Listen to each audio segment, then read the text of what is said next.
शरीर, मन और वाणी, ये तीन बातें हैं, इनसे कहते हैं योग है, कर्म योग है। माने इनको योग कहते हैं। इनके कर्म को काय, वांग और मन, इनका जो कर्म है, इनकी जो क्रिया है, वो कहलाता है योग। हाँ, काय मतलब शरीर, वांग मतलब वचन, मन मतलब मन, माने मन वचन काया को योग कहते हैं। फिर आगे कहा स आश्रव है, माने वही आश्रव है।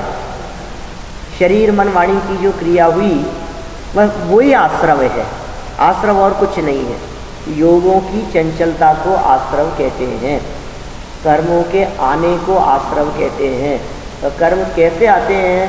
बोले मन वचन काय की चंचलता से आते हैं, ऐसा उसका अर्थ है। फिर प्रश्न किया कि क्या ये आश्रव भी कुछ प्रकार के होते हैं? तो कहा हाँ हाँ, शुभ है पुण्यस्य, अशुभ है पापस्य। शुभ है पुण्यस्य माने शुभ योग से पुण्य का आश्रव होता है, और अशुभ पापस्य, अशुभ योगों से पाप कर्म का आश्रव होता है। माने मन वचन काय की प्रवृत्ति यदि शुभ होगी तो पुण्य का आश्रव होगा, और मन वचन काय की प्रवृत्ति अशुभ होगी तो पाप कर्मों का आश्रव होगा। बहुत सिंपल सी बात है। आप जो करते हैं, आप जो बोलते हैं और आप जो सोचते हैं, उनसे कर्म बंधते हैं। 24 आवर्स चल रहा है ये क्रम कर्मों के बंधन का, नॉन स्टॉप, 365 डेज पूरा कंटिन्यू, हर समय कर्म बंध रहे हैं। पुण्य पाप पुण्य पाप पुण्य पाप बनता रहता है। योग की प्रवृत्ति किस प्रकार की है उस पर वो डिपेंड करता है। बोले सबके होता है क्या ये आश्रव? तो कहा नहीं, थोड़ा फर्क है, और आश्रव में भी फर्क है थोड़ा सा। वो क्या फर्क है कि सकषाया अकषायो सांप्रदायिक एरिया पथियो। क्या कहा? सकषाया अकषायो, सकषाय मतलब कषाय सहित, और अकषायो मतलब कषाय रहित। आ की मात्रा है जिसमें। सकषाय माने कषाई लोग, और अकषाय माने जिनके कषाय नहीं है वो लोग। कषाय किनके हैं? पहले गुणस्थान से लेकर 10वें गुणस्थान तक मुनिराजों के जीवन में भी थोड़ी बहुत कषाय का सद्भाव रहता है। मिथ्या दृष्टियों के हम आपके भी कषाय हैं, सम्यक दृष्टि के भी है, व्रतियों के भी है, और महाव्रतियों के भी है। किंतु 11वां गुणस्थान, 12वां गुणस्थान, 13वां 14वां गुणस्थान, इन ऊपर के गुणस्थानों में कषाय नहीं। तो सकषाय माने पहले से 10वें गुणस्थान, और अकषाय माने 10वें के ऊपर के गुणस्थान। कहा सांप्रदायिक ईर्यापथयो। सांप्रदायिक और ईर्यापथ, ये आश्रव के दो भेद हैं। आश्रव दो प्रकार का होता है, एक सांप्रदायिक आश्रव और एक ईर्यापथ आश्रव। ठीक है, तो सांप्रदायिक आश्रव क्या होता है और ईर्यापथ आश्रव क्या होता है? तो इसमें क्लियर तो कर दिया। वैसे तो कषाय वालों के सांप्रदायिक होता है, जिनके कषाय नहीं होती उनके ईर्यापथ आश्रव होता है। और अधिक स्पष्ट करूं तो कह सकता हूं, कषाय वालों के जो आश्रव होता है वो लंबे समय का आश्रव होता है। कर्म आकर के लंबे समय के लिए बंध जाता है।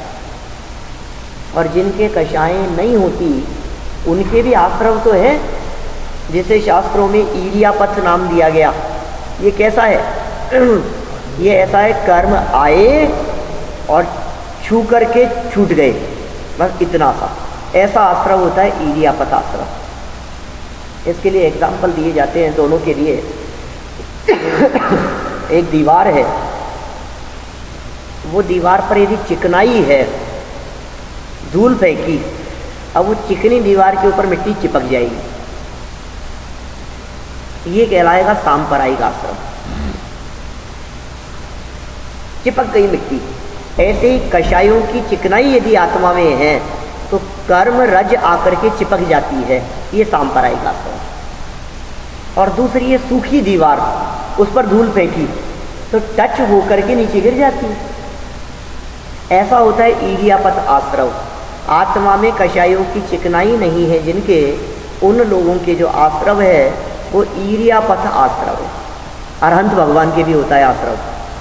कर्म आ रहे हैं, आए, टच हुए, छूट गए, मतलब वो किसी काम का नहीं है, मतलब वो आश्रव आश्रव जैसा नहीं है, मतलब उनके कर्म बंधना नहीं बंधना बराबर है ही नहीं, एक समय मात्र का आश्रव, वो ईर्यापथ आश्रव कहलाता है। अब जो सांप्रदायिक आश्रव है, जो कषाय वाले जीवों के होता है, उसके भेद बतलाने के लिए आगे 5 नंबर का सूत्र का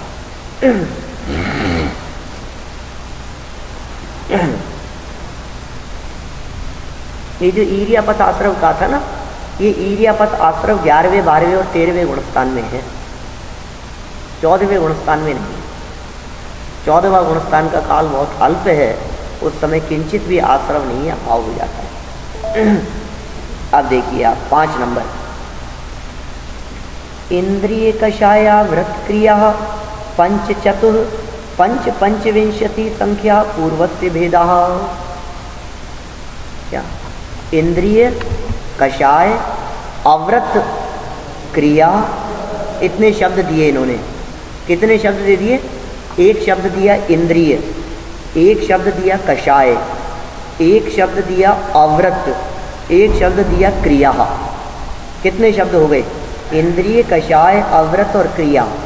और फिर उमा स्वामी आचार्य कहते हैं पंच माने 5, चतुः माने 4, पंच माने 5 और पंचविंशति माने 25।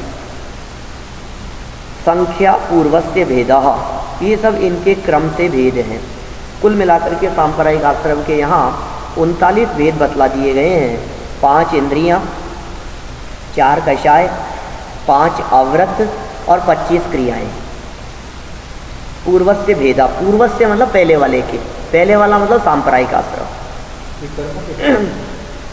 आश्रम के भेद हैं। आश्रम किस किस प्रकार से होता है? कर्मों के आने के द्वार को आश्रम कहते हैं। अब कर्म का आश्रम किस किस प्रकार से हो रहा है, बस उसको यहाँ इन्होंने सांप्रदायिक आश्रम के भेद के रूप में बतला दिया। और भी बातें कहते हैं कि इन आश्रम में विशेषता किस प्रकार से होती है, क्योंकि जैसे कर्म आएंगे वैसे बंधेंगे, जैसे बंधेंगे वैसे उदय में आएंगे, वैसा फल मिलेगा। तो आखिर ये अंतर क्यों होता है? ये कषाय तो सबके कर्मों का आश्रम हो रहा है, 24 घंटे हो रहा है, तो अंतर किस आधार पर पड़ता है फल में? आपका वैभव, आपकी संपत्ति, आपका ज्ञान, आपका क्षेयोक्षम, आपकी योग्यता, आपके संयोग, इन सब में अंतर किस आधार पर हुआ? तो ये 6 नंबर का सूत्र इन्होंने यहाँ दिया है, जिस सूत्र में कहा तीव्र मंद ज्ञाता ज्ञात भावाधिकरण वीर्य विशेषेभ्य तद विशेष है।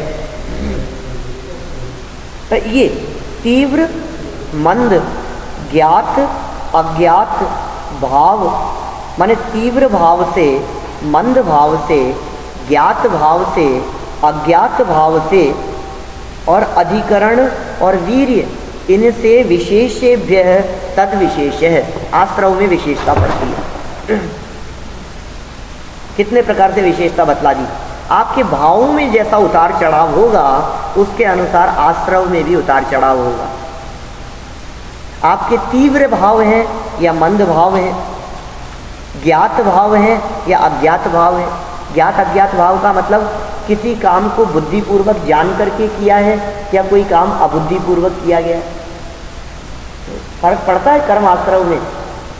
जैसे परिणाम होंगे तदनुसार कर्म का आश्रव विविध प्रकार का होता है, और अधिकरण से भी और वीर्य से भी, माने आधार क्या है और शक्ति कैसी है, उस काम को करने में आपकी कितनी पावर लगी है, उस आधार पर भी कर्म के बंधन में फर्क पड़ता है। इसके आधार 2 प्रकार के कहे। आगे वाला सूत्र दिया 6वें अध्याय का 7वां सूत्र, अधिकरणम जीवा जीवाः। अधिकरणम माने आधार है, जीवः अजीवाः, जीव और अजीव, ये दोनों आधार बनते कर्मों के आश्रय होने में, है ना। माने जीव भी आधार है और अजीव भी आधार है। कभी तो जीवों के निमित्त से हमारे परिणामों में उतार चढ़ाव होता है और कभी पुद्गलों और संयोगों के निमित्त से परिणामों में उतार चढ़ाव होता है। तो ये दोनों ही आधार बनते हैं कर्मों के आश्रय में। फिर जीवाधिकरण के भेद बतलाते हैं आगामी सूत्र, 8वां सूत्र। आद्यम समरंभ समारंभारंभ योग कृतकारितानुमत कषाय विशेषे स्त्री स्त्री स्त्री चतुश्चैकशः। बहुत मार्मिक सूत्र है। 108 भेद बतला दिए आश्रव के, जीवाधिकरण के भेद बतलाते हुए कर्मों का 108 प्रकार का आश्रव किस प्रकार से होता है। आलोचना पाठ यदि आप लोग बोलते हो, कभी पाठ करते हो, तो आलोचना पाठ में भी इसी प्रकार का उल्लेख किया है। ध्यान है किसी को पंक्तियाँ?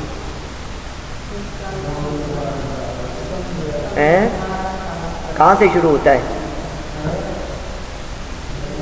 समरंभ समारंभ आरंभ मन वचतन कीने प्रारंभ कृत कारित मोदन करके क्रोधादि चतुष्टय धरिके शत 8 जु इन भेदन ते अघ कीने परछेदन ते। बोलो, आलोचना पाठ बोलते हैं हम लोग, कभी ध्यान नहीं देते इन पंक्तियों की तरफ। कितना स्पष्ट शब्दों में कह दिया। बिल्कुल इस उमा स्वामी आचार्य के इसी सूत्र का भावानुवाद है, बिल्कुल ऐसा का ऐसा उल्लेख कर दिया। देखो क्या कहते हैं, आद्यम सूत्र देखिए, समरंभ समारंभ आरंभ, 3 हो गए, समरंभ समारंभ और आरंभ। फिर कहा योग, योग भी 3 है, मन वचन काय। फिर कहा कृत कारित और अनुमत, माने कृत कारित और अनुमोदना, ठीक है। फिर कषाय विशेषई और 4 कषाय, इन सब की संख्या आगे बतला दी। त्रि, समरम समारंभ आरंभ, ये 3 है। फिर कहा त्रि, ये क्या है? योग है 3। फिर कहा त्रि, कृत कारित अनुमत अनुमोदना। फिर कहा चतुः, ये 4 कषाय। ये प्रत्येक के भेद हमारे को लगाने चाहिए। ये तो अपन तो बहुत फास्ट ले रहे हैं, एवेंद्र जी तो बहुत डिटेल में चला रहे हैं यहाँ, है ना। एक एक सूत्र की व्याख्या कर रहे हैं, साप्ताहिक व्याख्या चलती है। लेकिन अपने को तो यहाँ 10 दिन में 10 अध्यायों को पूरा लेना है, कवर करना है। तो खैर क्या कहते हैं यहाँ,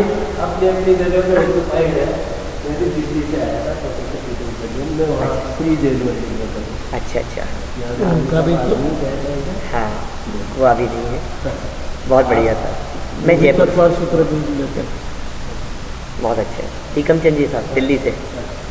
ठीक, देखिए क्या कहते हैं, समरंभ समारंभ और आरंभ, क्या मतलब है इन तीनों का? समरंभ माने क्या, समारंभ माने क्या और आरंभ माने क्या? समरंभ माने किसी भी कार्य को करने की प्लानिंग, समरंभ। समारंभ माने साधन जुटा लेना, और आरंभ माने कार्य को स्टार्ट कर देना। 3 बातें हो गई। फिर कहा योग, मन से, वचन से और काय से। फिर कहा कृत कारित अनुमोदना, कृत कारित अनुमत, कृत माने करना, कारित माने करवाना, और अनुमत माने काम होते हुए की प्रशंसा करना, अनुमोदना करना, समर्थन करना, वो अनुमत। इन सब का एक समान पाप कहा है। आप हाँ करना, मतलब किसी की हत्या की, जीव हिंसा हुई और हत्या की नहीं आपने और करवाई, तो बोले आपके संविधान में, आपके कानून में उसका एक समान पाप है या नहीं? किसी ने सुपारी दी तो जिसने गोली चलाई उसने तो पैसे लिए बेचारे ने, तो हत्या का पाप उसको लगेगा। तो वो अपराधी है या नहीं जिसने पैसे दिए थे? ये अपराधी है। कौन सा अपराध है उसका? कि कृत तो नहीं है, कारित है, करवाया है। और तीसरा व्यक्ति कौन? किया भी नहीं, करवाया भी नहीं, और वो कहता है बहुत अच्छा हुआ, ऐसा ही होना चाहिए। इनके साथ तो ऐसा होना ही चाहिए। तो कहा तेरे को भी उसका फल मिलेगा, तीनों समान है। फिर कहते हैं आगे कषाय, 4 कषाय, क्रोध मान माया लोभ, ये 4। और इन सब को जब परस्पर में मल्टीप्लाई करते हैं, 3 3 3 और 4, इनको आपस में मल्टीप्लाई करते हैं तो 108 प्रकार बन जाते हैं। ये 108 प्रकार वे ही हैं जो माला के 108 मनिये होते हैं। वो 108 प्रकार के पाप आश्रमों की निवृत्ति की भावना से हम माला जापते हैं। 108 क्यों होते हैं? तो ये 108 है जो इस सूत्र के अंदर बतलाए गए हैं। इन 108 प्रकार से कर्मों का आश्रम होता है। इन 108 प्रकार से कर्म आते हैं जो चिपकते हैं हमारे आत्म प्रदेशों के साथ में आकर के। हम उनसे निवृत्ति की भावना से माला का जाप करते हैं, मंत्र का जाप करते हैं। ये जीवाधिकरण के भेद बतलाए, मतलब परिणामात्मक भेद है, परिणामों के आधार पर। फिर अजीवाधिकरण के भेद बतलाए आगे वाले सूत्र में, 9 नंबर का सूत्र। निर्वर्तना निक्षेप संयोग निसर्गा द्वि चतुर्द्वि त्रिभेदा पर। निर्वर्तना निक्षेप, निर्वर्तना निक्षेप संयोग और निसर्ग, 4 बातें हो गई। द्वि चतुर द्वि और त्रिभेदा, क्या क्या? निर्वर्तना, तो निर्वर्तना के कितने भेद होंगे? बोले निर्वर्तना के द्वि। भाई 4 शब्द क्रम से कहे और 4 संख्याएं क्रम से कही, तो एक एक संख्या को एक एक शब्द के साथ में लगा लेना, ऐसा कह रहे हैं यहाँ। जैसे निर्वर्तना की बात कही तो निर्वर्तना 2, फिर निक्षेप बोले 4, फिर संयोग द्वि और फिर निसर्ग बोले त्रि। ये सब इनके भेद हैं। ये सब बहुत सारी बातें हैं और मतलब गहराई से आप यदि उन विषयों को देखेंगे तो ख्याल में आएगा। अपने आगे जो ये प्रकरण है ना, ये बहुत मार्मिक प्रकरण है। कौन सा? ज्ञानावर्णी दर्शनावर्णी कर्म के संदर्भ में। हाँ हाँ, देखिए क्या निर्वर्तना का अर्थ होता है रचना, और इसके 2 भेद किए हैं, मूल गुण निर्वर्तना और उत्तर गुण निर्वर्तना। ये संरचना, उन कार्यों को क्रिया, ऐसा जड़ मतलब जो देहादिक जो क्रियाएं हैं उन क्रियाओं को लेकर के बात की इन्होंने। इसमें श्वासोश्वास आदि और इस तरह की भी क्रियाएं उसके अंदर शामिल हैं। ये अजीवाधिकरण दिया। निक्षेप तो आप समझते ही हैं, लेकिन निक्षेप के भी 4 भेद इसके अंदर कहे गए हैं। वो अलग प्रकार के भेद इन्होंने गिनाए हैं। निक्षेप माने होता है किसी चीज़ को धरना, निक्षेपण करना। कई तरह के भेद कहे हैं, शास्त्रों में इनके उल्लेख आए हैं। अप्रत्यवेक्षित निक्षेपाधिकरण, दुष्प्रमुष्ट निक्षेपाधिकरण, सहसा निक्षेपाधिकरण, अनाभोग निक्षेपाधिकरण। तो कौन कौन से पदार्थ थे और किन किन पदार्थों को किस किस भाव से आपने कैसे रखा, इस आधार पर उनके भेद किए। फिर आगे कहते हैं कर्म बंधन के कारण क्या है, जो अपने लिए उपयोगी है। हमारे कौन से भावों से कौन से कर्म बंध रहे हैं, तो बात बहुत इंपॉर्टेंट बात है। ज्ञानावर्णी कर्म क्यों बंधता है, दर्शनावर्णी कर्म का आश्रम क्यों होता है? ज्ञानावर्णी दर्शनावर्णी के काम क्या है? जानने में बाधा, देखने में बाधा, तो मतलब याद की हुई चीज़ भूल जाना, याद नहीं रहना, समझ में नहीं आना, दिमाग काम नहीं करना, होता है ना। ये किस वजह से हो रहा है, इसका कारण क्या है? तो शास्त्रकारों ने कहा ज्ञानावर्णी कर्म का उदय। दिमाग से स्लिप हो गई बात, बहुत सोच रहा हूँ, याद ही नहीं आ रही, ज्ञानावर्णी कर्म का उदय। बाजार गए किसी काम से, 4 चीज़ें लेकर के आनी थी, 3 तो ले ली, चौथी याद ही नहीं आ रही क्या लेने के लिए आया था, वापस लौट करके आ गए। ज्ञानावर्णी कर्म का उदय। वैसे तो सब याद है, लेकिन पंडित जी ने पूछा तो एकदम याद ही नहीं आ रहा, क्या करूँ? ज्ञानावर्णी कर्म का उदय। याद की हुई चीज़ भी समय पर याद नहीं आना, विस्मृत हो जाना, भूल जाना, ये सब क्यों होता है, किस वजह से हुआ, वो कारण यहाँ बताता है। हाँ, सब चीज़ें समझ में नहीं आती, शब्द समझ में नहीं आते, भाव समझ में नहीं आते, अर्थ मतलब समझ से रिलेटेड, ज्ञान से रिलेटेड जो भी मैटर, जो भी हमारे माइनस पॉइंट होंगे, वीक पॉइंट होंगे, वो सब ज्ञानावर्णी कर्म के उदय के वजह से है। और उनमें क्वालिटी कैसे डेवलप होगी समझ लो आप, तो ज्ञानावरणी कर्म की मंदता से, ज्ञानावरणी कर्म के क्षयोपशम से, मतलब ज्ञानावरणी कर्म का आवरण हटा और ज्ञान प्रकट हुआ, समझ में आने लगती है कुछ चीज़। कोई चीज़ को बहुत देर से समझ रहे हैं और समझ में नहीं आ रही है, और फिर एकदम गाड़ी चलाते हुए जा रहे थे और एकदम क्लिक हो गई, समझ में आ गई, ये क्या हुआ?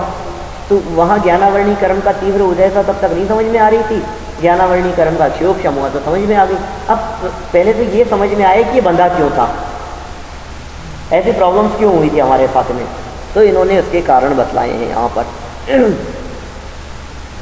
तत्प्रदोष निन्हव मात्तर्यांतराया साधनोपघाता ज्ञान दर्शनावरणयो। ज्ञानावरणी और दर्शनावरणी कर्म के आश्रम के कॉमन हेतु बतला दिए। तत् माने वह, प्रदोष पहला, प्रदोष दूसरा, निन्हव तीसरा, मात्सर्य चौथा, अंतराय पांचवा, आसाधन छठवां, उपघात। ये शब्द इसमें ख्याल में आते हैं क्या? थोड़ी बहुत संस्कृत ख्याल में आती है। जो शब्द मैं बोल रहा हूँ, जैसे प्रदोष तो दिख रहा है साफ साफ, फिर निन्नव भी दिख रहा है ना, फिर मात्सर्य ये भी दिख रहा है। हाँ, अब मात्सर्य के साथ में है अंतराय। ये आ की जो मात्रा है ना, वहाँ से निकला अ, अंतराय। फिर आ की मात्रा है आसाधन, और फिर ऊ की मात्रा है उपघात। ज्ञान दर्शना आवरणयो, ज्ञान दर्शन आवरणयो, ज्ञान और दर्शन के ऊपर इन क्रियाओं से, इन कामों से आवरण पड़ जाता है। जान रहा हूँ ये ज्ञानावरणी कर्म के लिए पर्दे का एग्जाम्पल दिया है शास्त्रों में। 8 कर्मों के लिए 8 एग्जाम्पल मिलते हैं। ज्ञानावरणी कर्म के लिए एग्जाम्पल दिया पर्दे का। जिस तरह से किसी चित्र के आगे पर्दा लगा दो तो दिखता नहीं है, नहीं दिखेगा हमारे। जितना पर्दा मोटा होगा उतना दिखाई कम देगा, जितना पर्दा पतला होगा उतना दिखाई देगा, और पर्दा हट जाएगा पूरा दिखाई देगा। तो ज्ञानावरणी जो कर्म है ये पर्दे के समान है। ये पर्दा पूरी तरह से हट गया है भगवान जिनेंद्र देव के, केवल ज्ञान प्रकट हो गया, पूर्ण ज्ञान प्रकट हो गया उनके। और हमारे पर्दा हर व्यक्ति का अलग अलग है, तो किसका कितना तीव्र है, उसका क्या कारण था, बोले ये कारण बतलाएं। प्रदोष, प्रदोष क्या चीज़ है? किसी धर्मात्मा व्यक्ति की प्रशंसा हमारे को सुहाती नहीं है, ये प्रदोष। यदि आपको ज्ञानी की प्रशंसा नहीं सुहाती है तो आप प्रदोष नाम का दोष है, आप ज्ञानावरणी कर्म बांध रहे हैं। किसी ज्ञानी की चर्चा चल रही है, कोई व्यक्ति प्रशंसा कर रहा है और आप अरे यार टाई के ज्ञानी है, आप भी उनका प्रशंसा कर रहे हो, हम सब जानते हैं उनको। तो आप ये जो किसी ज्ञानी व्यक्ति के बारे में सुन करके उसकी प्रशंसा को बर्दाश्त नहीं कर पा रहे हैं, ये ज्ञानावरणीय कर्म के आश्रव का कारण है। इसे प्रदोष शब्द को कह सकते हैं ईर्ष्या, जलन है सामने वाले व्यक्ति से, ये प्रदोष कहलाता है। तत्व माने वह, तत्व माने वह, माने ये जो कर्म है ना, ये कर्म कैसे आते हैं? बहुत सरल। अपने को समझ में क्यों नहीं आ रही है ज्ञानंद? हमारे को कोई चीज़ समझ में क्यों नहीं आ रही? क्या क्यों नहीं समझ में आई? बोले ज्ञानावरणी कर्म का उदय है इसलिए नहीं समझ में आती। तो बोले ज्ञानावरणी कर्म क्यों था? क्योंकि आपने ये काम किए थे इसलिए ज्ञानावरणी कर्म बांधा था। ज्ञानावरणी कर्म कोई मुफ्त में आपको परेशान नहीं करता, हमने ही बांधा है, खुद ने, हमारा ही बांधा हुआ है कि साहब हमने ऐसा क्या किया कि ज्ञानावरणी बन गया? हम तो नहीं बांधते। दिन भर में बताओ आप कहाँ बांधते हो ज्ञानावरणी? अरे बांधना तो नहीं चाहते, लेकिन हमारे काम इस प्रकार के होते हैं जिससे ज्ञानावरणी नाम का कर्म बंधता है। वो काम कौन कौन से हैं? तो उमा स्वामी आचार्य ने उन कामों को गिनाया है। प्रदोष, ज्ञानी की प्रशंसा न सुहाना, या फिर तत्व ज्ञान की प्रशंसा नहीं सुहाना, ज्ञान की चर्चाएं नहीं सुहाना, ये क्या है? प्रदोष। कहीं जिनवाणी की चर्चा चल रही हो, तत्व की बातें चल रही हो तो आती नहीं, अरे यार ये क्या लेकर के बैठ गए यार। जब देखो तब आपको ये धर्म की बातें सुहाती रहती है, यही चर्चा करते रहते हैं, आपको कोई दूसरी बात ही नहीं दिखती है क्या? तो ऐसे परिणामों से ज्ञानावरणी कर्म बन रहा है। दूसरा है निन्हव। प्रदोष के बाद में दूसरा कारण क्या कहा? निन्हव। ये निन्हव क्या चीज होता है? जानते हुए भी छिपाना किसी बात को। हमारे को पता है किसी चीज के बारे में, हम जानते हैं, किसी व्यक्ति ने पूछा और हमने छिपा लिया, मत बताओ इसे। आपके इन परिणामों से आपने दूसरे के जानकारी को नहीं छिपाया, आपने अपने ही ज्ञान को छिपा लिया। ज्ञानावरणी कर्म कर हमने तो सोचा दूसरे को नहीं बतलाया। अरे तुमने क्या नहीं बताया दूसरे को? तुम जब उस चीज को याद करना चाहोगे तो तुम्हारे ही दिमाग में नहीं आएगी। ऐसा ज्ञानावरणी कर्म का उदय आएगा। निंदव। मात्सर्य। मात्सर्य किसे कहते हैं? मात्सर्य कहलाता है घमंड। ये कैसा घमंड है? दूसरे व्यक्ति को बात इसलिए नहीं बतलाना कि बतला दूंगा तो मेरे बराबर हो जाएगा। मैंने यदि इसको ये बात बतला दी तो इसके भी मेरे बराबर नंबर आ जाएंगे। मैंने इसको बात बतला दी तो इसकी भी नॉलेज बढ़ जाएगी, फिर मेरे को कौन पूछेगा? देखो ये जितने होते हैं ना, मैकेनिक हैं, मिस्त्री हैं, काम करने वाले हैं, ये अपने सीक्रेट किसी को नहीं बताते। मैं इनके घर में सही करने आया और इनको यदि मैं बता दूं तो दोबारा मुझे कौन बुलाएगा? फिर तो खुद ही कर लेंगे। मात्सर्य का भाव लोगों में दिखाई देता है, ऐसा समझदार लोगों में, पढ़े लिखे लोगों में। ठीक है, फिर आगे अंतराय। अंतराय क्या चीज़ है? अंतराय तो बहुत क्लियर है, बाधा डाल देना। ज्ञान के क्षेत्र में यदि आपने बाधा डाल दी है तो ज्ञानावरणी कर्म बांधते हैं। दर्शनावरणी भी है इनमें, ज्ञानावरणी और दर्शनावरणी दोनों कॉमन चल रहा है यहाँ साथ साथ में। ये छहों कारण ज्ञानावरणी कर्म के आश्रम के भी हैं और दर्शनावरणी कर्म के आश्रम के भी हैं। अंतराय माने वो पढ़ना चाहता था, हमने पढ़ने नहीं दिया। स्कूलों में बहुत होता है ऐसा, पढ़ने वालों में बहुत होता है। कंपटीशन होता है एक दूसरे से, उसकी किताब छिपा दी, कहीं कर दिया, उसको पढ़ने के लाइट बंद कर दी। कुछ लोग इस तरह के जो पढ़ने में, ज्ञान के क्षेत्र में बाधा उत्पन्न करी, इससे अंतराय हुआ उसको और हमने ज्ञानावरणी कर्म बांध लिया। फिर अस्वाध्याय नहीं करने देना ऐसा। फिर आसादन, दूसरे के द्वारा प्रकाशित किए जा रहे ज्ञान में रोक लगा देना। जैसे समझो कोई बतला रहा था, एक व्यक्ति पूछ रहे थे और एक व्यक्ति बतला रहे थे और हमने उन्हें बताते हुए को रोक दिया। रहने दो, उसका इशारे से चुप कर दिया। तो ये जो आसादन जो है, ये हमने उसका ज्ञान नहीं रोका, अपना रोका है। तो इतनी सी बात समझ में आ जाए, देखो जीवन कितना अच्छा हो जाता है, लाइफ कैसी हो जाती है। लौकिक ज्ञान में भी अप्लाई होती है, बिल्कुल। लौकिक ज्ञान हो चाहे अध्यात्म ज्ञान हो, कोई भी ज्ञान हो, ये तो जनरल ज्ञान की बात है। ज्ञानावरणी कर्म का उदय तो हर क्षेत्र में काम करता है। ज्ञान के फील्ड में, आपके बिजनेस में, आपकी जॉब में, आपके काम में, जहाँ नॉलेज से रिलेटेड काम है, आपके खाना बनाने में, कुकिंग में, हर चीज़ में ज्ञान है। वो तो इंग्लिश का ज्ञान है, संस्कृत का ज्ञान है, कंप्यूटर का ज्ञान है, किसी भी चीज़ का ज्ञान, किसी भी फील्ड में जो आपकी नॉलेज है वो नॉलेज बाधित हो रही है। ये रहे उपघात, प्रशस्त ज्ञान में दोष लगाना, अच्छे ज्ञान को खराब ज्ञान कहना, ये बेकार की चीज़ है, इस ज्ञान में कोई दम नहीं है, ऐसा कहना, ये ज्ञानावरणी कर्म बांध लिया। अब मैं आपको एक दूसरी इससे, ये तो बात हो गई इस सूत्र की, मैं थोड़ी सी उल्टी बात कहना चाहता हूँ। उल्टी मतलब इससे उल्टी नहीं, इसी के समर्थन में। यदि इन सब कारणों से ज्ञानावरणी कर्म बंधता है तो हमारी मेमोरी लॉस होती है इससे। तो मेमोरी बढ़ाने का उपाय क्या है? ये उपाय, जिन कारणों से ज्ञानावरणी कर्म बंध रहा था, उन कारणों से, उन हेतुओं से बचना, ये ज्ञान के विकास का हेतु है, मेमोरी शार्प करने का कारण है। बादाम खाने से दिमाग बढ़ता है कि नहीं, तेज होता है कि नहीं?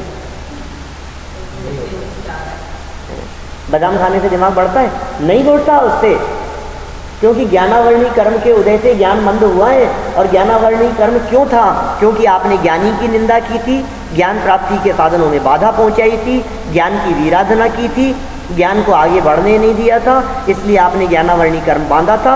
अब मेमोरी बढ़ाने का उपाय क्या है कि ज्ञान और ज्ञानियों की विराधना मत करो, उनकी प्रशंसा करो, उनका समर्थन करो, अपने उपयोग को ज्ञान की आराधना में लगाओ। मैं गारंटी देता हूँ आपकी याददाश्त, स्मरण शक्ति इतनी बढ़ जाएगी जो अनबिलीवेबल होगी। आप बच्चों को, छोटे छोटे से बच्चों को मैं कहता हूँ आप स्तुतियाँ याद करवाओ, पाठ याद करवाओ, भक्ति याद करवाओ, मेरी भावना याद करवाओ, प्रभु पतित पावन स्तुति याद करवाओ। जब वो उन चीज़ों को याद करते हैं, भक्तामर स्तोत्र याद करवाओ, माने यदि वे इस चीज़ में लगेंगे तो उनका जो ज्ञानावरणी कर्म बांधा था ना पहले, कभी जो भी बंधा हो जैसी भी आराधना से, वो आराधना से खुलेगा। बुक्स के ऊपर कवर चढ़ाओ, उनको संभाल करके रखो, उनकी विनय करो। ये सब ज्ञान की आराधना के अंतर्गत शामिल है ये चीज़। किताबों को फटने देना, ज़मीन पर पटक देना, पड़ी रहने देना। आप देखिए जिस बच्चे का ज्ञान का क्षयोक्षम अच्छा होता है, उस व्यक्ति की कॉपी किताब कितने अच्छे से व्यवस्थित होती है। और जिसकी बुद्धि होनार जैसी होनी होती है ना, उसकी किताबें फट रही होती है, कॉपी का एक पेज कहाँ जा रहा है, किताब कहाँ जा रही है, उसका कवर कहाँ जा रहा है, कहाँ का कहाँ ऐसे पड़ी है ज़मीन पे, तो उसके ज्ञान का क्षयोक्षम भी उसी अनुसार होगा। मैं मुफ्त में बतला रहा हूँ। ये 3 घंटे का लेक्चर हो, $200 लगे उसके टिकट के। मेमोरी पावर कैसे बढ़ाएं ज्ञान की।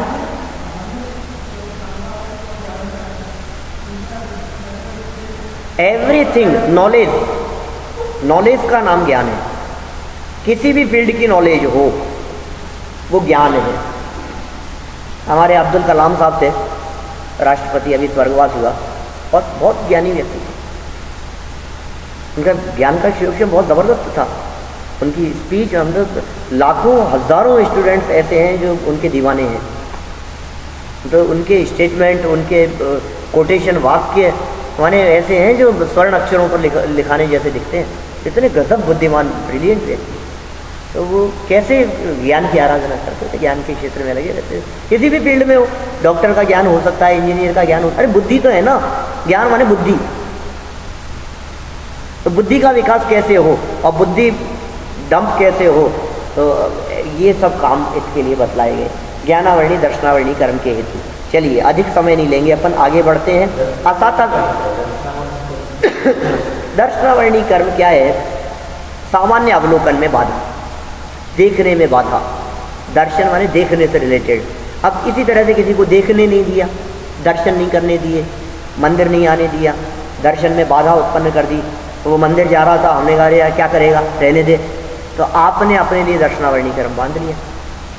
दर्शनावरणी कर्म का फल क्या होगा? आप देख नहीं पाएंगे। जैसे जान नहीं पाते ऐसे देख नहीं पाते। जानने के पहले दर्शन होता है। ये भी चक्षु दर्शनावरण, अचक्षु दर्शनावरण, अवधि दर्शनावरण और केवल दर्शनावरण के भेद पे 4 प्रकार का है। आसाता वेदनीय कर्म। आसाता वेदनी जानते हो? दुख देता है, आसाता वेदनीय। प्रतिकूल संयोग मिलते हैं। क्यों मिलते हैं प्रतिकूल संयोग? साता वेदनीय से अनुकूल संयोग मिलते हैं, असाता वेदनीय से प्रतिकूल संयोग मिलते हैं। तो बोले कौन ये नालायक है, इसने मेरे साथ ऐसा किया। अरे वो क्या करे, तेरे असाता का उदय है। तेरे असाता का उदय होता है तो सामने वाला प्रतिकूल दिखाई देता है। क्या कारण है उस असाता वेदनीय कर्म के आश्रम के 11 नंबर के सूत्र में कहते हैं। ये तो अपन एक एक सूत्र की एक एक दिन चर्चा करो ना, तो उसकी डिटेल में अपन व्याख्या कर सकते हैं, लेकिन अपने को पूरा अध्याय खत्म करना है। हाँ, मैंने अभी 5वें और 6वें इन 2 अध्याय की चर्चा करीब करीब 8-10 पीरियड्स के अंदर वहाँ डलास में की थी 2 महीने पहले, टेक्सास में। रिकॉर्ड है वो सब। मैंने ये सब इसी तरह के पिछले 3 साल से चल रहा है वहाँ 10 बार सूत्र। एक साल में 2-2 अध्याय लेते हैं। 1 वीक के लिए जाते हैं, सुबह दोपहर शाम शिविर चलता है, तो कार्यक्रम होते हैं, वो अलग है। हाँ, उस समय देखो, दुख, शोक, ताप, आक्रंदन, वध, परिदेवन, परिदेवनानी आत्म पर उभय स्थानानि असद्वेद्यस्य दुख शोक तापाक्रंदन वध परिदेवनान्यात्म परोभय स्थानान्य असद्वेद्यस्य। ये सूत्र है। क्या कह रहे हैं सूत्र के माध्यम से? दुख फर्स्ट नंबर माने दुख, दुख का मतलब पीड़ा रूप परिणाम। फिर शोक, शोक कैसे होता है? किसी अपने इष्ट व्यक्ति का वियोग हो जाने पर कहलाता है शोक। फिर ताप किसे कहते हैं? अपनी निंदा यदि होवे तो उस निंदा के होने पर जो परिणाम हुआ, निंदा आलोचना के होने पर, वो कहलाता है ताप। फिर है दुख शोक ताप आक्रंदन। आक्रंदन क्या कहते हैं? आंसू झरने लगना, वो कहलाता है आक्रंदन। और वध, वध मतलब तो हिंसा है ही। और परिदेवन, करुणा, करुणा जनित होकर के रोना। और इन सब के बारे में कहते हैं आत्म पर और उभय, तीन चीज़ें हो गई। ये जितनी बातें कही थी, दुखी होना, शोक संतप्त होना, ताप आक्रंदन आदि, स्वयं हो रहे हो तो भी असाता बांध रहे हो। बहुत गजब सूत्र का अर्थ है। असाता कब बनती है? दूसरे को दुखी करके, वो तो बंधती ही है। दूसरे को दुखी करने से तो असाता वेदनी कर्म बंधता ही है। यहाँ तो उमा स्वामी महाराज कहना चाह रहे हैं, आप यदि खुद भी दुखी हो रहे हो तो असाता वेदनीय कर्म बांध रहे हो। अरे आप कोई बात नहीं, दूसरे को तो नहीं कर रहा मैं, अब मैं खुद भी दुखी नहीं हो सकता हूँ क्या? मैं उसका कुछ नहीं बिगाड़ रहा, मैं बस कमरा बंद करके खुद दुखी हो रहा हूँ, तो मैं हो रहा हूँ तो उसमें भी आपको प्रॉब्लम है क्या? कि हमें प्रॉब्लम नहीं है, तेरे असाता बंध रही है भैया, दुखी होने में भी। ये कितना सुंदर सूत्र है। ये कहता है हर समय प्रसन्न रहो, मस्त रहो, दुखी मत हो, शोक संतप्त मत हो। परिस्थितियां बनेगी, मनस्थिति आपके कंट्रोल में है, मन को संभालो। दुख शोक ताप आक्रंदन वध परिदेवनानि परोभय स्थानानि असद्वेद्यस्य, ये सब असाता वेदनी कर्म के आश्रव के कारण है। फिर प्रश्न किया आगे कि साहब आपने तो असाता के बताए हैं, इससे हमें क्या लेना देना? आप तो साता के बताओ क्या, जिससे साता वेदनी कर्म का आश्रय हो, ऐसा क्या करें हम? तो आगे कहा इन्होंने, भूत वृत्ति अनुकंपा दान तराग संयमादि योग है शांति शौचमिति सद्वेद्यस्य। क्या क्या कहा?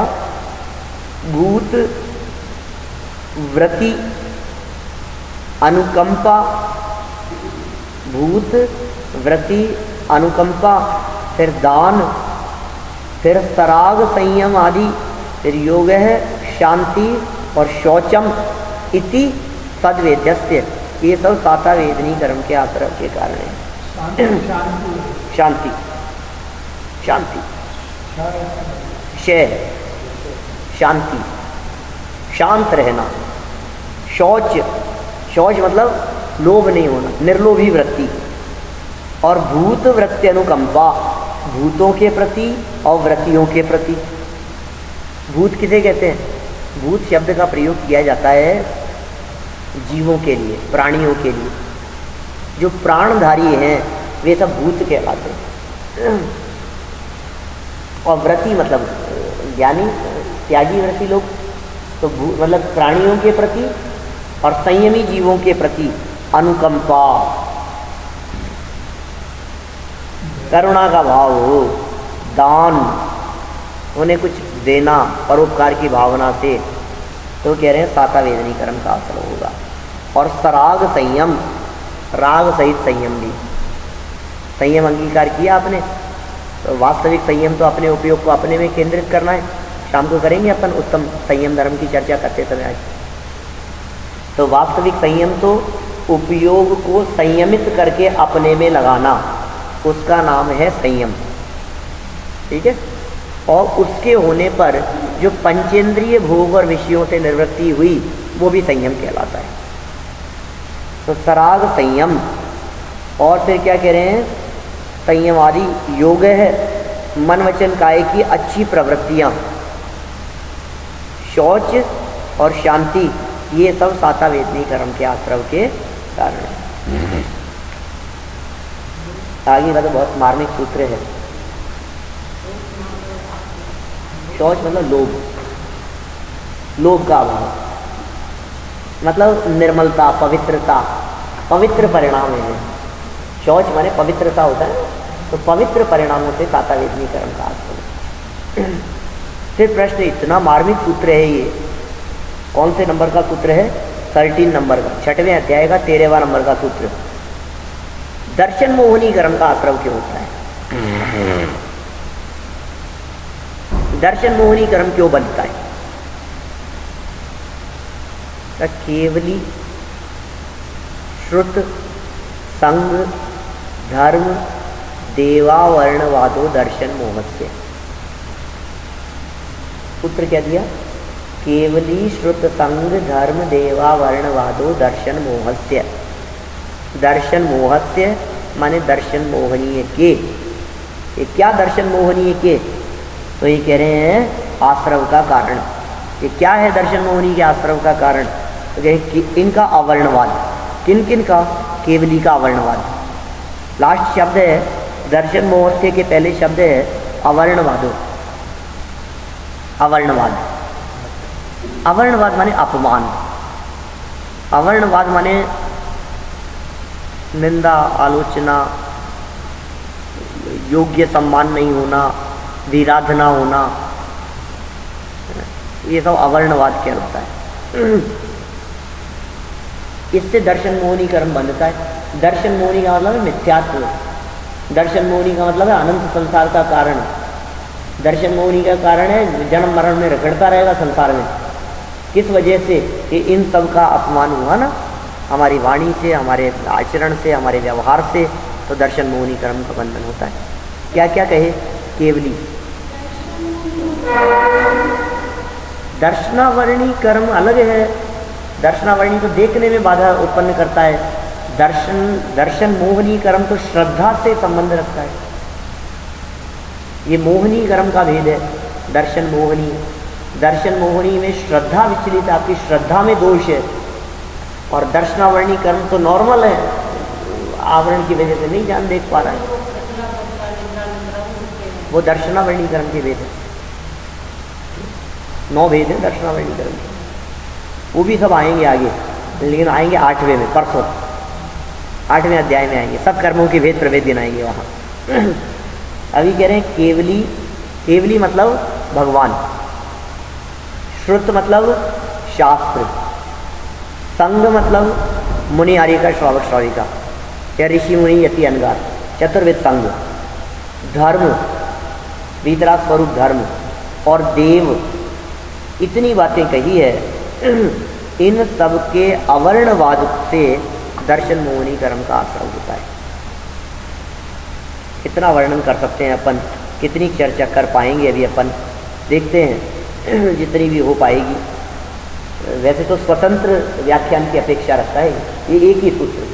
मैंने इंडिया में बहुत जगहों पर इस एक सूत्र के ऊपर कई कई दिन प्रवचन किए, बहुत जगहों पर। केवली श्रुत संग धर्म देवा वर्णवादो दर्शन मोह से क्या क्या किस किस प्रकार से अभिनय हो सकता है। देखो, भगवान के सामने बातें करना, भगवान के अपमान है उनका।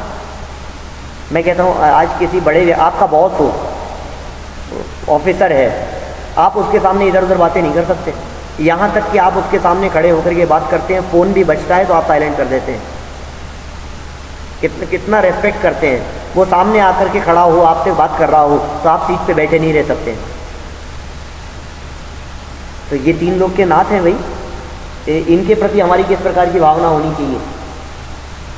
ये अवर्णवाद के केवलियों का अवर्णवाद, उनकी निंदा, उनकी आलोचना, बिना नहाए धोए, बिना शुद्ध वस्त्र पहने हुए अशुद्ध वस्त्रों से उनको छू लेना, उनकी तरफ पीठ कर देना, और सबसे बड़ी बात तो उनकी कही हुई बात को स्वीकार नहीं करना सबसे बड़ा दर्शन मोहनी कर्म के आश्रय का कारण है। ये अवर्णवाद है उनका। वे वीतरागी सर्वज्ञ हैं, उन्हें कर्ता धर्ता मानना ये अवर्णवाद नहीं है उनका। वे कुछ करते धरता नहीं है जगत के, और तुम कर्ता धर्ता मांग रहे हो। वे जगत के जीवों को कुछ देते नहीं हैं और तुम भिखारी बन के उनसे मांग रहे हो। दो तरह के होते हैं दुनिया में भिखारी। एक भिखारी वो होते हैं जो इंडिया में मंदिरों के बाहर बैठे रहते हैं, और दूसरे भिखारी वो होते हैं जो मंदिर के अंदर आते हैं अच्छे सूट पहन करके। मंदिर के बाहर बैठे वाला भिखारी $1-8 मुश्किल से कुछ टेंट ले लेगा, और अंदर आने वाला भिखारी इसकी डिमांड थोड़ी ज़्यादा होती है। इसकी डिमांड मर्सिडीज़ की होती है, गाड़ी बंगलों की होती है। बिजनेस ये तो लंबी चीज़ें मांगता है। भिखारी तो दोनों है, डिमांड अलग अलग है, लेवल अलग अलग है दोनों का। भगवान के सामने भिखारी बन के नहीं आना।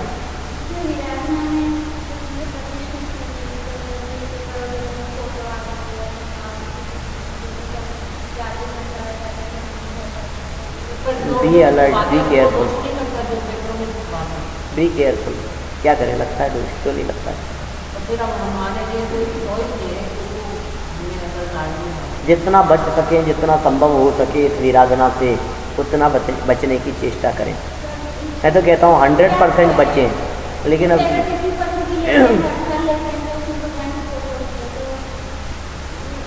ले ही मत।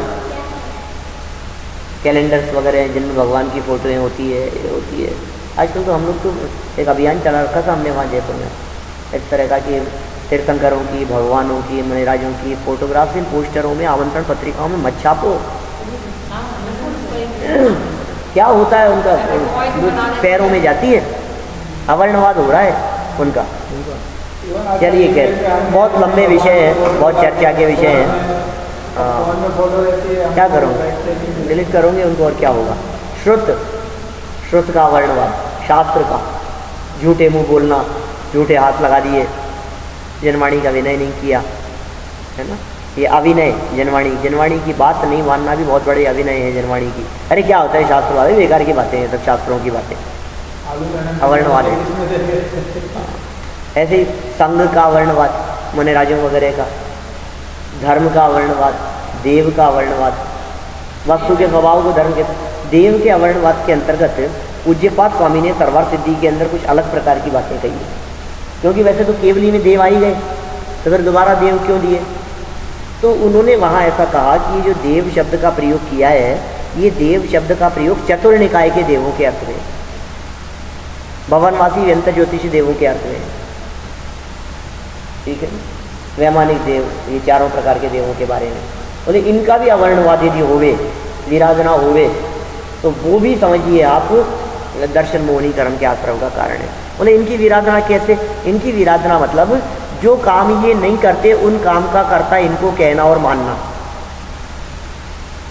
जो उसके पीछे तर्क देता हूँ मैं एक बहुत बड़ा, कि यदि ऐसा नहीं होगा, इन देवों को शामिल नहीं करोगे, जगत के देवों को उसमें विराधना के अंतर्गत, तो फिर कोई व्यक्ति है, मेरे पड़ोस में रहते हैं, शर्मा जी हैं, हमारे मंदिर में आते ही नहीं, तो बोलो महावीर भगवान का अपमान करते ही नहीं, बहुत शांत सरल है, हमारे शास्त्रों को छूते ही नहीं, तो झूठे मुंह और पैर लगाना और जमीन पे पटक देना और ये सब बातें होती नहीं। हमारे मुनिराजों से उनका कुछ लेना देना ही नहीं, हमारे धर्म से बहुत दूर रहते हैं, बहुत मंद के सही सरल स्वभावी है। कबूतरों को ज्वार डालते हैं, गाय को घास खिलाते हैं। बोलो अब बतलाओ, अब क्या प्रॉब्लम है। अब उनके दर्शन मोहनी है कि नहीं, मिथ्या दृष्टि है कि सम्यक दृष्टि है। तो दर्शन मोहनी होगा कि नहीं होगा, ये कैसे होगा उनको दर्शन मोहनी कर्म। ये देव का वर्णवाद, माने 4 प्रकार के देव हैं, उन 4 प्रकार के देवों में तुमने गाय को देवता मान लिया, तुमने पेड़ को देवता मान लिया, अवर्णवाद कर रहे हो तुम। ये देवता नहीं है, एक इंद्रिय जीव है। अच्छा, और यदि उनकी बात करते हो, ऊपर वालों की बात करते हो, तो ऐसा कहते हैं सौदर में इंद्र पानी बरसाता है, इंद्र देवता प्रसन्न हो गए, पानी बरसा दिया। तो इंद्र को यही काम पड़ा है, पानी बरसाने का। इंद्र देवता पानी बरसाता है, अग्नि देवता ये करता है, ये देवता ये करता है। ऐसे देवताओं के काम बना दिए अलग अलग, और उन देवताओं को उन कार्यों का कर्ता धर्ता मानना, ये देवों का वर्णवाद है। दर्शन मोहनी कर्म का सब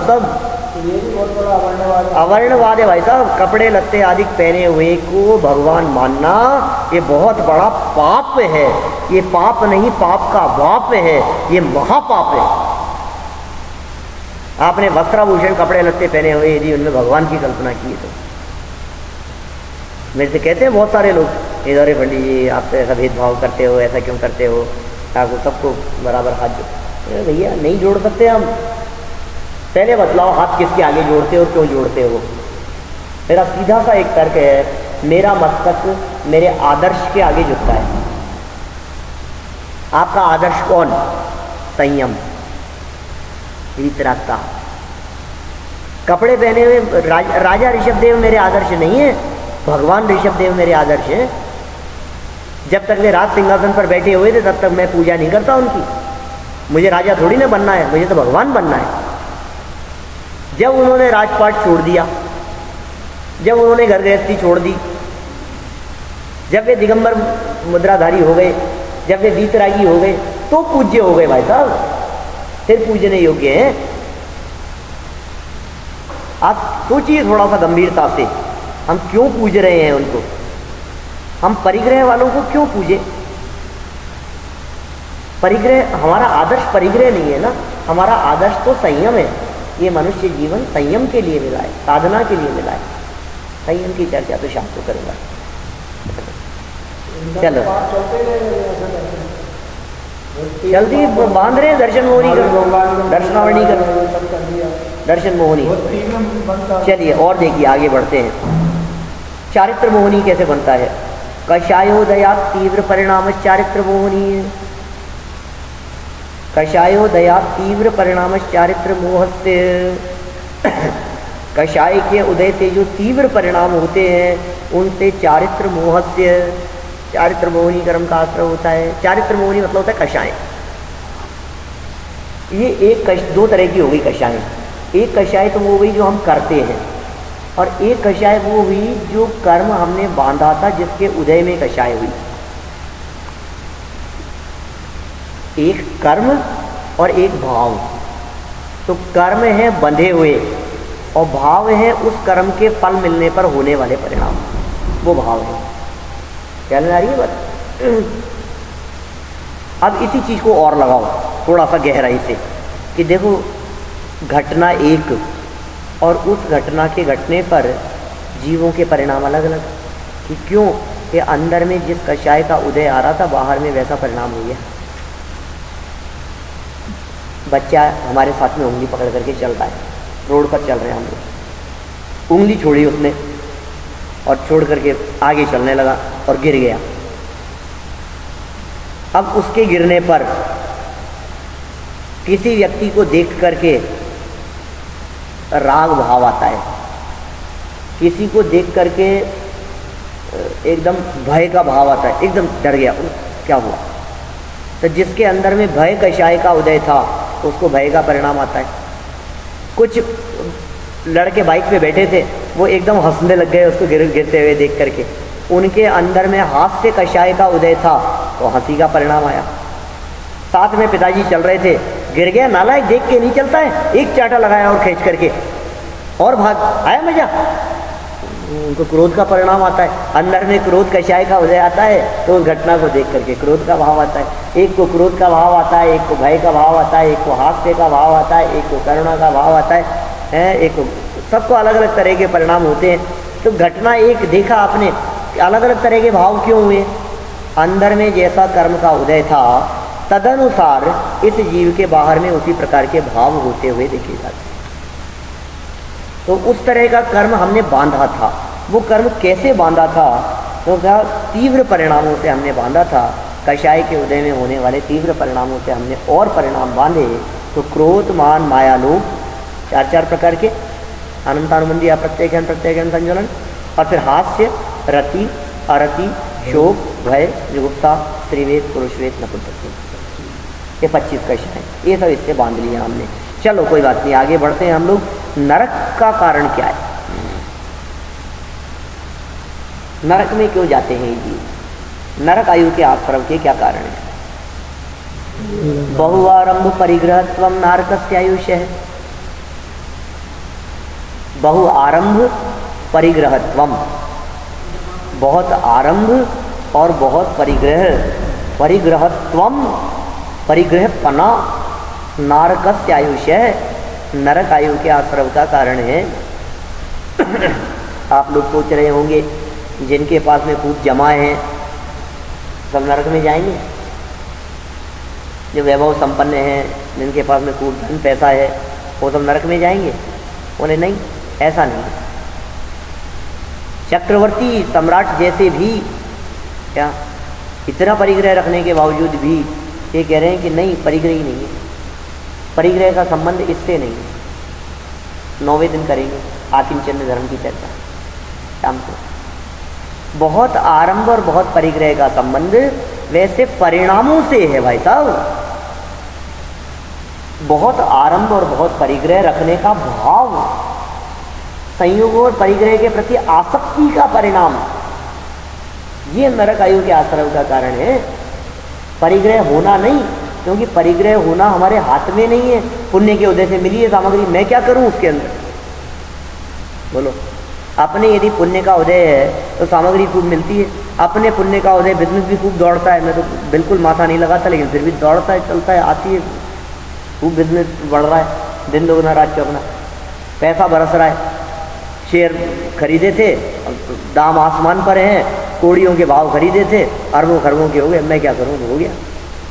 ज़मीनें खरीदी थी, कोड़ियों के भाव अब मिलियंस डॉलर्स की हो गई, अब मैं क्या करूँ, संपत्ति बढ़ गई, अब खूब हो गया, तो अब मैं नरक जाऊँगा।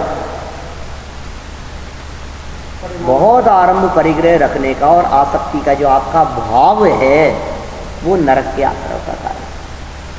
क्लियर हो गई बात? आगे देखो, त्रियंच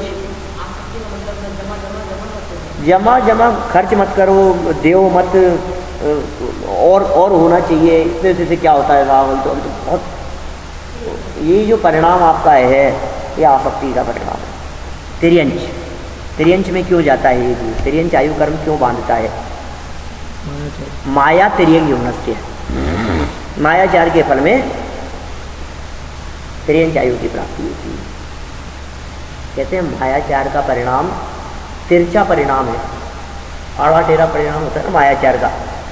तो ये जो आड़ा टेढ़ा परिणाम है मायाचार का परिणाम, तो ऐसा शरीर मिल जाता है कि पैर और हाथ दोनों ही नीचे और कमर पूरी आड़ी, ऐसे तिरछा शरीर मिलता है। त्रियंच आयु के आश्रम का कारण माया त्रियंग युग्नस्य। फिर कहते हैं मनुष्य कैसे बनता है ये बताओ। नरक त्रियंच तो किसको जाना है जी? तो नहीं जाना तो वैसे परिणाम मत करो। तो मनुष्य होना चाहते हो कि हाँ, अल्पारंभ परिग्रहत्वम मानुष्यस्य आयुष्य है। अल्प आरंभ और अल्प परिग्रह रखने का भाव मानुष्यस्य, मनुष्य आयु के आश्रय का कारण। अल्प आरंभ परिग्रहत्वम, अल्प आरंभ और अल्प परिग्रह रखने का भाव। मंद कषाय आरंभ माने होता है वही करना धरना उठा पटक, बहुत ज़्यादा सहज इजी कोई कम से कम। तो अल्प आरंभ परिग्रहत्वम क्या कहा? मानुष्यस्य, मनुष्य आयु के आश्रम का कारण है। और कहा, और भी कहते हैं स्वभाव मार्दवम च, स्वभाव से सरलता, कोमल परिणाम होने चाहिए। मार्दव माने मान कषाय का भाव ना हुए। उत्तम मार्दव धर्म की चर्चा की ना अपन ने 4 दिन पहले। तो जहाँ मान कषाय न होवे, अभिमान न होवे, घमंड का भाव न होवे, वो कहलाता है मार्दव, सरलता, कोमलता। ऐसे कोमलता के परिणामों से भी मनुष्य आयु का आश्रव होता है। और च और दिया है स्वभाव मार्दवम च। तो च का अर्थ टीकाकारों ने, व्याख्याकारों ने ऐसा किया कि इसको देवायु के का आश्रम के कारणों में भी गिनना चाहिए। स्वभाव की सरलता देवगति में भी जाता है इससे जी। फिर का निशील व्रतत्वम च सर्वेशाम, सभी आयु कर्मों के आश्रम का कारण कुछ भी बन सकती है। निशील, शील नहीं होना, व्रतत्वम और व्रत नहीं होना, शील नहीं है, व्रत नहीं है, संयम नहीं है, सदाचार नहीं है, ऐसे परिणाम कुछ भी नहीं है, चारों ही गतियों में रुलता रहेगा। सर्वेशाम, सभी आयुओं के आश्रय का कारण है। निशील व्रतत्वम च सर्वेशाम। फिर पूछा देवायु के आश्रय के क्या कारण है? देवायु में कैसे जाता है ये जीव? कहा सराग संयम संयमा संयम काम निर्जरा बाल तपांसी देवत्य। क्या सूत्र दिया उमा स्वामी आचार्य ने? सराग संयम संयमा संयम काम निर्जरा बाल तपांसी देवत्य। सराग संयम माने संयम के साथ में रहने वाला राग। संयमा संयम पांचवा गुणस्थान। कुछ संयम है कुछ असंयम है, अणुव्रत रूप दशा। फिर सराग संयम हो गया, संयमा संयम हो गया। अकाम निर्जरा, अकाम निर्जरा माने प्रतिकूल परिस्थितियों को शांत भाव से सहना, तो अकाम निर्जरा कहलाता है। कभी कभी करता है इस तरह का अकाम निर्जरा। रात्रि भोजन का त्याग है, ऑफिस से आते समय ट्रैफिक जाम में फंस गए, घर आए, अब शांत परिणामों से भोजन नहीं मिला तो नहीं खाया, कोई बात नहीं हुआ तो नहीं हुआ। तो ऐसी जो निर्जरा है वो कहलाती है अकाम निर्जरा। और बाल तपांसी, और बाल तप, व्रत चल रहे हैं, व्रत का पालन कर लिया, तप कर लिया, उपवास कर लिया, अनंत चतुर्दशी है, बच्चों में बालपने में ना समझ में भी किया तो कुछ, तो जो कुछ भी किया तो देवायु के आश्रम का कारण है, देवायु के अंदर चला जाएगा। फिर एक और सूत्र दिया, इतना ही नहीं, सम्यक्त्वम च, और सम्यक्त्व भी माने सम्यक्त्व के साथ रहने वाले परिणाम भी देवायु के आश्रम के कारण होते हैं। माने सम्यक दृष्टि जीव के सम्यक दर्शन के साथ में जो शुभ भाव हैं उन सब से ये जीव देवगति में चला जाता है।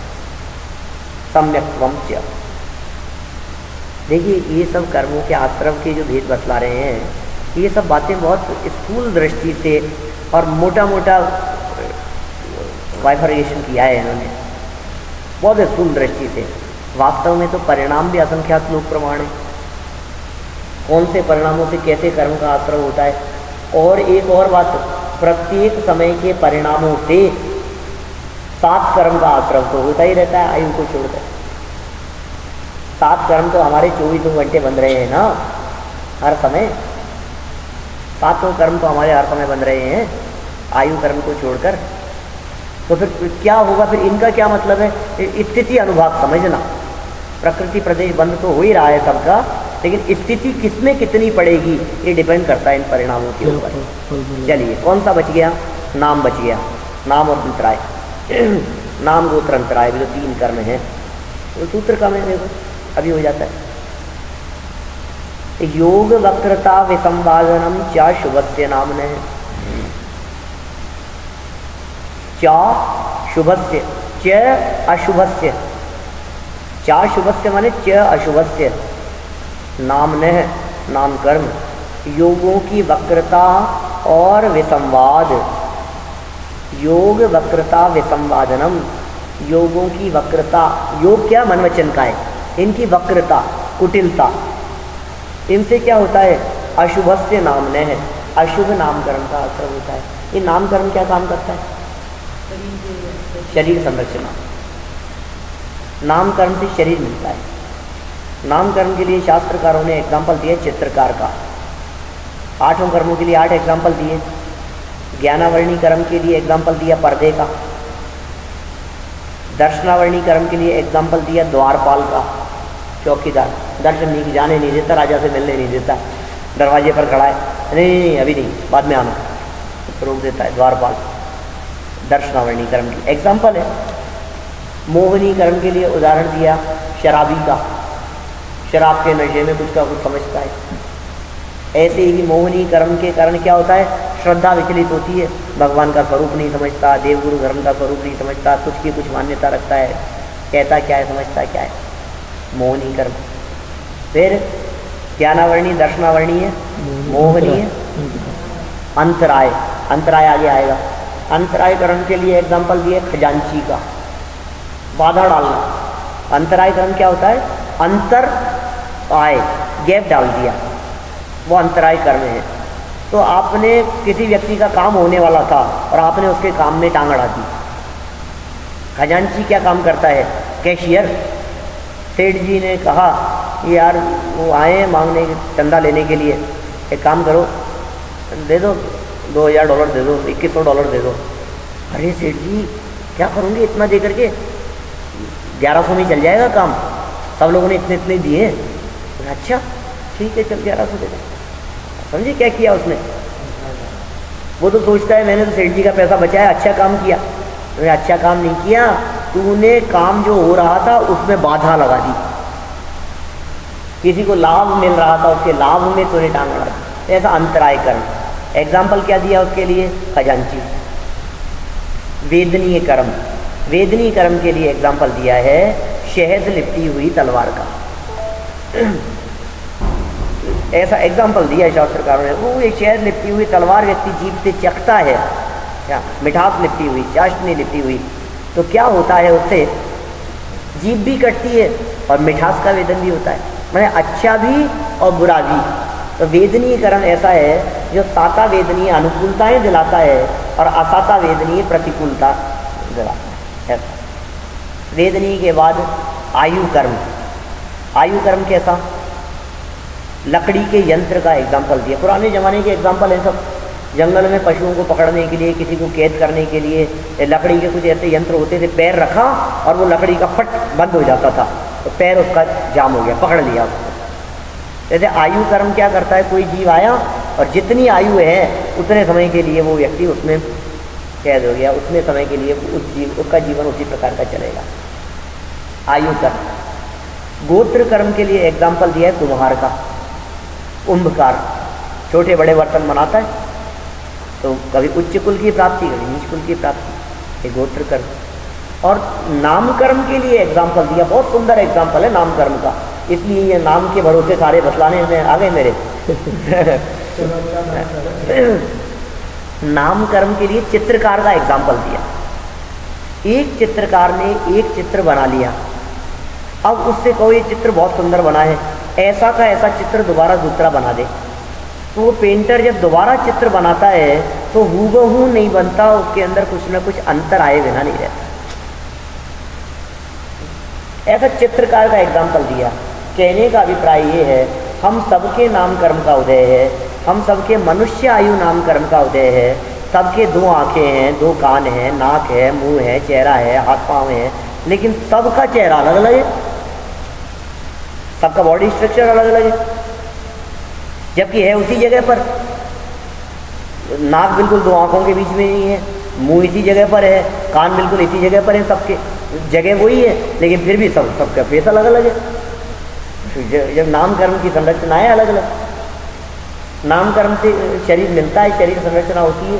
नाम कर्म की 93 प्रकृतियाँ बतलाई हैं, परसों करेंगे चर्चा, कौन कौन सी कर्म की प्रकृति के उदय में किस किस प्रकार के काम होते हैं। नाम कर्म के उदय में हर व्यक्ति का काम, शरीर संरचना जैसी होगी, आवाज़ कैसी होना, कान कैसे होना, नाक कैसी होना, कलर कैसा होना, गोरा काला मोटा पतला, वजन छोटा बड़ा, सब नाम कर्म के कारण। तो इसमें अशुभ नाम कर्म होता है, वो हमारे विरुद्ध होता है। अच्छा नाम कर्म होता है, शुभ नाम कर्म होता है, तो अच्छा अनुकूल शरीर मिलता है, सुंदर शरीर मिलता है। तो अभी अशुभ की बात कर रहे हैं। योग वक्रता विसंवादनम क्या अशुभस्य नाम ने। योगों की वक्रता, तुम्हारे मन वचन काया की जो कुटिलता रही ना, आड़ा टेढ़ा जो था तुम्हारे मन का परिणाम, चेहरा बिगाड़ दिया तुमने दूसरे, ये तुम्हारा बिगड़ ही जाएगा। क्या ये योग वक्रता की बात कर रहे हैं अभी। विसंवादनम, विसंवाद भी इसी तरह का है, अन्यथा प्रवृत्ति करना योगों की, शरीर आदि की खोटी प्रवृत्ति जो हुई मन वचन काय की, उन सब से अशुभ नाम कर्म का आश्रम होता है।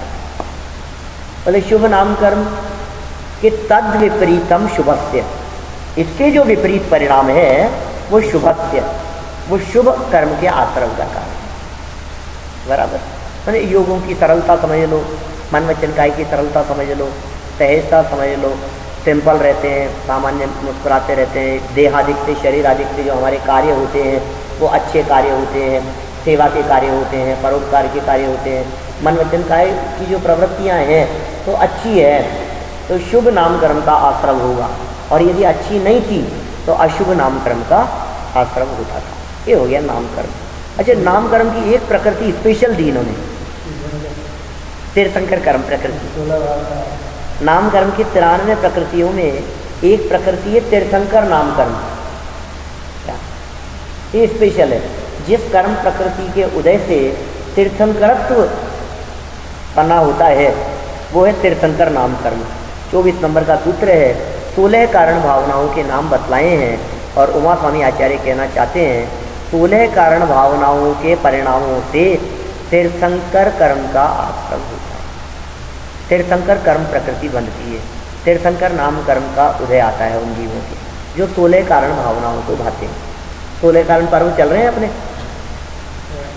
अरे बड़ी 10 वर्ष चल रहे हैं, 16 कारण नहीं। अरे भाई साहब 16 कारण पर्व पूरे महीने चलते हैं, तो 16 दिन के नहीं होते, पूरे महीना 16 कारण पर्व है और अंत के 10 दिन वो 10 लक्षण पर्व है, पंचमी से चतुर्दशी तक। तो इनके नाम बतलाए, तो एक एक भावना की चर्चा, एक एक, इसमें पूरे सूत्र की नहीं, सूत्र एक दिन नहीं, ये सूत्र 16 दिन चले, ऐसा है। वजह है कि ये मैंने वहाँ 10 लक्षण में तो बाहर निकल जाते हैं, लेकिन जयपुर लोकल में जहाँ अलग अलग स्थानों पर बुलाते हैं लोग कॉलोनियों में, वहाँ 16 कारण भावनाओं को बहुत बार प्रवचन किया, एक एक दिन एक एक भावना लेकर के। अभी आने से पहले भी, अभी यहाँ आया ना, उससे पहले भी 2 दिन हमारे जनता कॉलोनी में प्रवचन थे, विशेष प्रवचन का आयोजन रखा था। 2 दिन में 16 कारण भावनाओं की प्रवचन की चर्चा की। अपने को तो यहाँ 2-3 मिनट में ले, लाइफ स्टाइल है 16 कारण भावनाएं। जीवन कैसा होता है, सच में जीवन की पवित्रता है इन 16 कारण भावनाओं में। पुण्य आश्रम का कारण है, पुण्य है ये। कौन कौन सी भावनाएं हैं, नाम देखो, सिर्फ नाम गिनाए हैं। दर्शन विशुद्धि विनय संपन्नता शील व्रतेश वनति चारो भीक्षण ज्ञानोपयोग संवेगौ शक्ति तत्याग तपसी साधु समाधिर वैयावृत्तिकरण वरहदाचार्य बहुश्रुत प्रवचन भक्ति आवश्यक परिहाणी मार्ग प्रभावना प्रवचन वत्सलत्वमिति तीर्थकरत्वस्य 16 नाम गिनाए हैं। क्या क्या है, नाम तो सुन लो। दर्शन विशुद्धि सबसे पहली है। दर्श विशुद्धि भावना के बिन अन्य भावनाएं सब व्यर्थ। दर्श विशुद्धि माने श्रद्धा, श्रद्धा की पवित्रता, सम्यक दर्शन, उससे रिलेटेड है दर्शन विशुद्धि भावना। फिर श्रद्धा के बाद लिया विनय। श्रद्धा होती है तो विनय होती है, इनका भी क्रम है व्यवस्थित। विनय होती है तो फिर जिनके प्रति विनय होती है उनके कहे अनुसार व्रत लेता है। शील व्रत अनतिचार, बिना अतिचारों के पालन करना, व्रतों का पालन करता है कहे अनुसार। अब कैसे पालन करता है, अभीक्षण ज्ञानोपयोग, समझ पूर्वक पालन करें। अभीक्षण ज्ञानोपयोग में ज्ञान की आराधना है। फिर संवेग, 5वीं भावना, संवेग माने संसार शरीर भोगों से विरक्ति। फिर शक्तितः त्याग और तप, शक्तितः त्याग तपसी, ये 2 भावनाएं, शक्ति के अनुसार त्याग करना और शक्ति के अनुसार तप करना। साधु समाधि ये अलग भावना है। वैयावृत्ति ये अलग भावना, वैयावृत्तिकरण। फिर अरहत, अब ये 4 बातें कही आगे, अरहत, आचार्य, बहुश्रुत और प्रवचन, इनके आगे लगाया भक्ति। इन चारों के साथ में भक्ति लगाना, अरहत भक्ति, आचार्य भक्ति, बहुश्रुत भक्ति और प्रवचन भक्ति। बहुश्रुत भक्ति के अंतर्गत शामिल करते हैं उपाध्यायों की भक्ति। अरहंत, आचार्य, बहुश्रुत माने उपाध्याय और प्रवचन भक्ति, प्रवचन भक्ति में लेते हैं शास्त्र भक्ति, जनवाणी की भक्ति। फिर आवश्यक अपरिहाणी, आवश्यक जो कहे हैं, श्रावकों के योग्य आवश्यक, मुनिराजों के योग्य आवश्यक, षट आवश्यक, उनको अपरिहाणी, उन क्रियाओं को यथावत पालन करना, आवश्यक अपरिहाणी। सन्मार्ग प्रभावना और प्रवचन वत्सलत्व, प्रवचन वत्सलत्व में वात्सल्य का परिणाम। और मार्ग प्रभावना में तो प्रभावना है, पूजन प्रभावना आदि कार्यों के माध्यम से प्रभावना। तीर्थकरत्वस्य, ये तीर्थंकर कर्म प्रकृति के आश्रम के कारण। क्लियर हो गई बात, कठिन तो नहीं। चलो आगे बढ़ते हैं। अब कौन सा बच गया भाई, गोत्र, गोत्र कर्म, नीच गोत्र कर्म के आश्रम के कारण। ये बहुत मार्मिक सूत्र है। तो सच में एक एक सूत्र ऐसे भाव से ऐसा आता है कि इन सूत्रों के ऊपर चर्चा खूब करो विस्तार से। परात्म निंदा प्रशंसे सद्गुणोच्चादनो भावने से नीचेर गोत्र से, क्या सूत्र दिया, परात्म निंदा प्रशंसे, परात्म निंदा प्रशंसे सद्गुणोच्चादनो भावने चे नीचेर गोत्र से। नीच गोत्र कर्म के आश्रम के कारण, हीन गोत्र कर्म, नीच जाति कुल में जाकर के उत्पन्न होगा। कब? दूसरों की निंदा करेगा। देखो, पर और आत्म, दो शब्द हो गए। परात्म, परात्म माने पर और आत्म। फिर उसके आगे दो शब्द दिए। कौन कौन से दो शब्द दिए? निंदा और प्रशंसा। पर, आत्म, निंदा और प्रशंसा। तो पर के साथ तो निंदा और अपने साथ प्रशंसा। दूसरों की निंदा करना और अपने आप की प्रशंसा करना नीच गोत्र कर्म का कारण है। क्या करते हैं हम लोग? कमियां देखते रहते हैं, दूसरों बुराइयां देखते रहते हैं। वो ऐसा है, वो ऐसा है, उसने ऐसा किया, इसने ऐसा किया, ये दिखता रहता है। पर, आत्म, निंदा, प्रशंसा, चार हुई। फिर सत असत गुणोच्छादने, सत और असत गुणों को उच्छादने और उद्भावने, दो बातें कही। सत माने मौजूद और असत माने जो मौजूद नहीं है, अप्रकट गुण। माने एक में तो गुण, तो मौजूद गुण, और कहा सद असत जो नहीं है उनको क्या कहा? आच्छादने, छिपाना, और उद्भावने, प्रकट करना। माने क्या कहा? दूसरे की बात करें यदि अपन, तो उसमें जो मौजूद गुण थे उनको तो छिपाया, और उसमें जो मौजूद गुण नहीं थे या समझ लीजिए अवगुण थे उनको हमने प्रकट किया। तो ये सब क्या करता है? आपको नीच गोत्र कर्म मानता है। अभी अलर्ट, दूसरों की निंदा करने से पहले सावधान रहें, प्रशंसा करो। आप हमारे प्राचार्य साहब थे, गुलाब सिंह जी साहब संस्कृत कॉलेज के प्राचार्य थे, गुरु थे हमारे। ये कहते थे वचने किम दरिद्रता, बोलने में काई की कंजूसी। ये कंजूसी करता है, सामने वाले की प्रशंसा नहीं हो पाती, इससे अनुमोदना नहीं हो पाती। मूवी देख करके आएगा तो खूब प्रशंसा करेगा, मुफ्त में उसकी पब्लिसिटी कर देगा क्या। और धार्मिक कार्यक्रम आयोजन होंगे तो प्रशंसा नहीं कर सकते हम किसी और से। तो वचने किम दरिद्रता, ज्ञानियों की प्रशंसा करो, विद्वानों की प्रशंसा करो, आयोजनों की प्रशंसा करो, मंदिर की प्रशंसा करो, धर्मायतनों की प्रशंसा करो, लोगों को प्रेरित करो। अब अपना क्या बिगड़ता है उसमें?